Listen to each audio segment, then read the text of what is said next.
Meu nome é Lívia. Eu soube da campanha Confessionário e aceitei participar.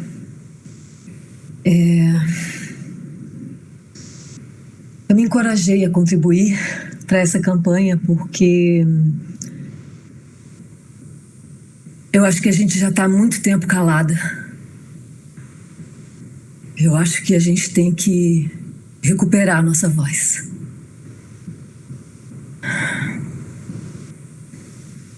E acho que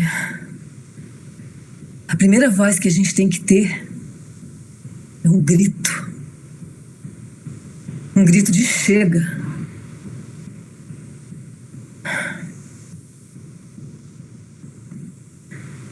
Eu tô há 1 ano separada de um relacionamento que durou 15.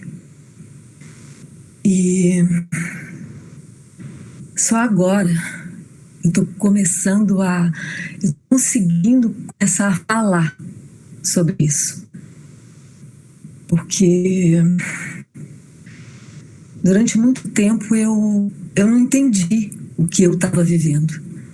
Eu não conseguia entender o porquê que eu tinha me permitido viver tudo que eu vivi, o que me fazia continuar nessa relação.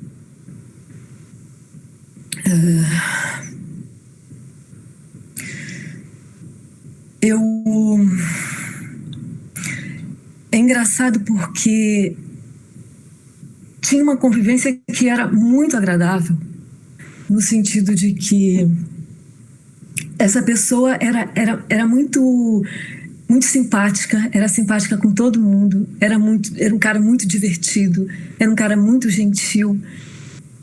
E, na verdade, o temperamento dele, um pouco explosivo, eu imaginava que era só uma questão de ajuste de temperamento, porque eu sempre fui uma pessoa calma e ele, uma pessoa mais agitada, um cara nervoso, muito desconfiado, mas eu estava tão envolvida, tão apaixonada, e eu acreditava que ele também, porque ele era sempre muito atencioso, sempre querendo saber como eu estava, sempre querendo participar da minha rotina, sempre querendo me cuidar.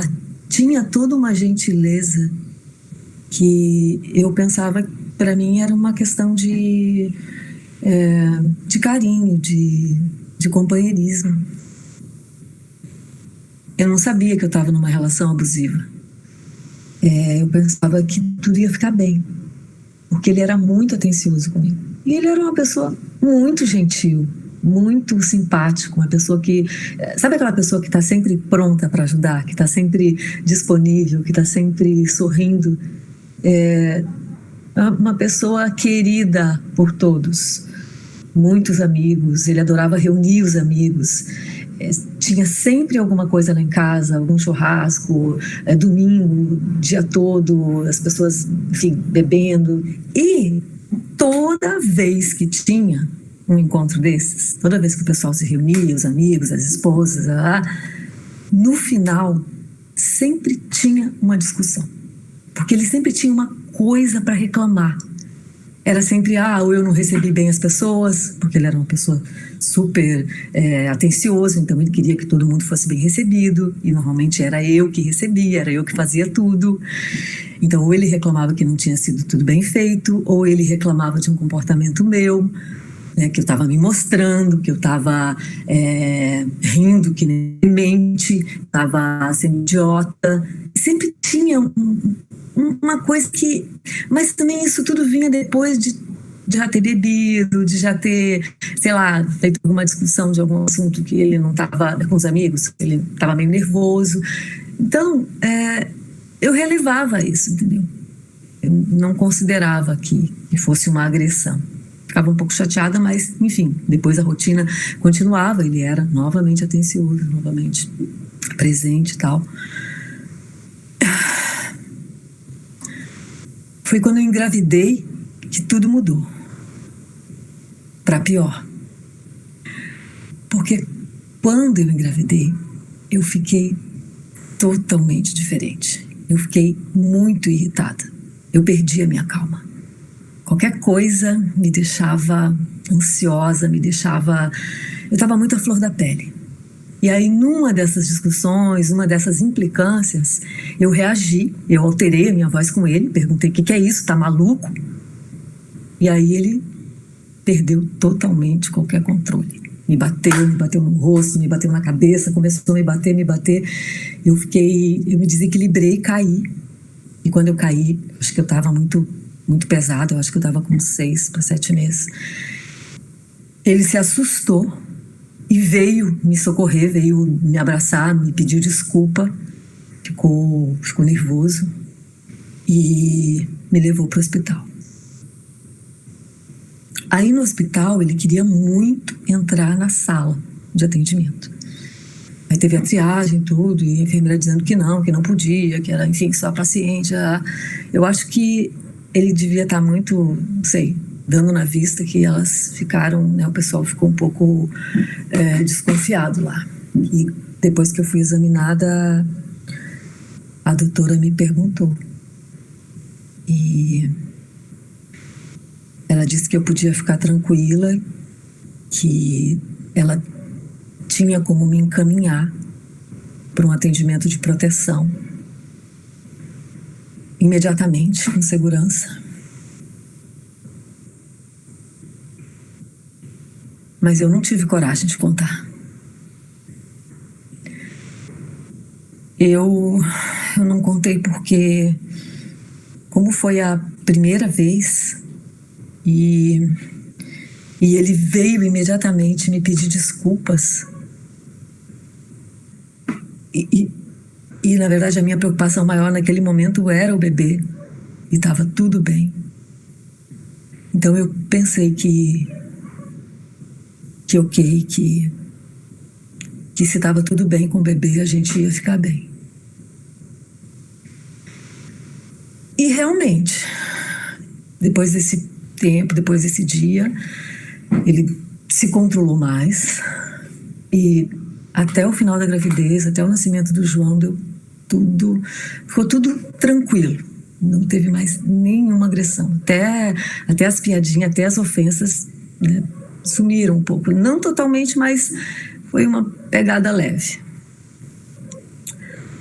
Aí, para minha surpresa, quando o bebê nasceu, começou tudo de novo. E aí, se como esposa eu tinha vivido momentos de tensão e até de medo, como mãe, eu vivi um verdadeiro inferno. Porque era incrível, porque ele queria tanto ter um filho, tanto, que quando ele viu essa criança, ele ficou completamente enternecido. Mas ele ficou enternecido pela criança e ele parece que se voltou mais contra mim. É como se eu tivesse, de alguma maneira, interferindo na relação dele com a criança. Era ele que fazia tudo. Era ele que mudava, era ele que dava banho, era ele que fazia dormir, ele ficou obcecado. A única coisa que eu fazia era amamentar, que isso ele não podia. E aí, nesse momento, ele ficava em cima de mim. Ele ficava em cima para ver se eu estava amamentando direito. E teve uma vez que é muito comum quando, enfim, tem muito leite, a criança às vezes fica um pouco agitada e meio que se engasga um pouco. E isso aconteceu. E ele me deu um beliscão. Me deu um puxão, um beliscão, como se eu estivesse agredindo a criança. Foi muito horrível. E, enfim, foram muitos anos de vários momentos de muitas agressões e para mim era uma coisa muito terrível, porque eu não tinha nada para reclamar dele enquanto pai. Ele era muito atencioso, muito prestativo, só que ele começou a criar um laço com a criança como se a criança não tivesse essa relação comigo. Não, como se fosse só ele. E saía para passear, às vezes ficava 2, 3 dias, viajava, não me dava notícia, eu ficava em pânico. Enfim, sabe, foi...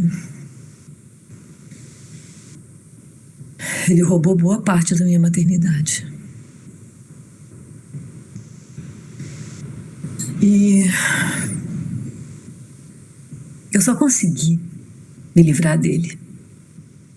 Eu só consegui me afastar dele e estar com meu filho hoje por causa de uma agressão na rua que ele fez. A gente estava voltando, estava indo para casa, eu, ele e meu filho, e começou uma implicância qualquer, não me lembro nem o assunto. E ele começou a discutir, começou a me empurrar, e aí começou a me bater, me jogou no chão. Ele ficou tão agitado, tão furioso, que ele não esperou eu chegar em casa para me agredir. Ele me agrediu ali mesmo, estava passando muita gente, uma mulher filmou, o povo começou a se juntar, e aí nesse dia eu fui direto para a delegacia da mulher, fiz o BO, pedi a medida protetiva, e hoje eu ainda tô protegida com meu filho, mas meu filho tá fazendo uma terapia, eu também preciso fazer, porque meu filho viu tudo isso. Ele era realmente muito apegado ao pai, ele sofre muito porque ele tem uma relação bem forte, mas ao mesmo tempo ele viu isso, que antes as agressões elas eram veladas diante do meu filho. No momento que ele viu isso, foi um choque muito grande. E ele fica dizendo que vai pegar a guarda da criança. Ou seja, eu ainda não tenho paz. O que eu tenho agora é coragem. Eu tenho coragem de enfrentar tudo isso, porque agora eu sei o que aconteceu. Agora eu sei que eu vivi, desde o início, um relacionamento de violência doméstica. Um relacionamento de violência à minha humanidade. E eu sei que existem leis que nos amparam. Eu sei que existem mãos que nos amparam. Então, por isso que eu digo, a gente tem que gritar. Gritar muito. Porque juntas a gente vai acabar com isso. A gente vai acabar com o machismo nesse país.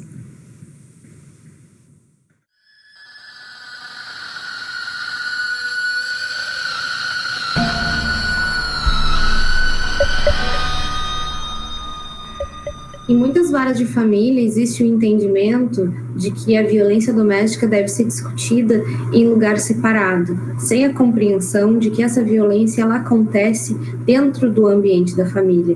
Então é indissociável a análise de algum divórcio ou de alguma questão parental relacionada à guarda de filhos e alimentos, e em conjunto com essa percepção da violência doméstica e de diversas dimensões que esse fenômeno da violência tem. Muitas vezes homens seguem perpetuando violências psicológicas, violências morais dentro dos processos.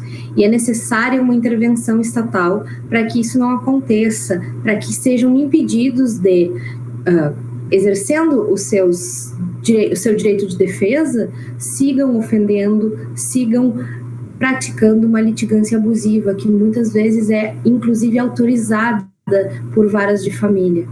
Essa questão de usar as crianças, de tentar dominar a criação da criança e não respeitar o poder parental da mãe, não respeitar a figura materna, ela também deve ser considerada como uma violência contra a mulher.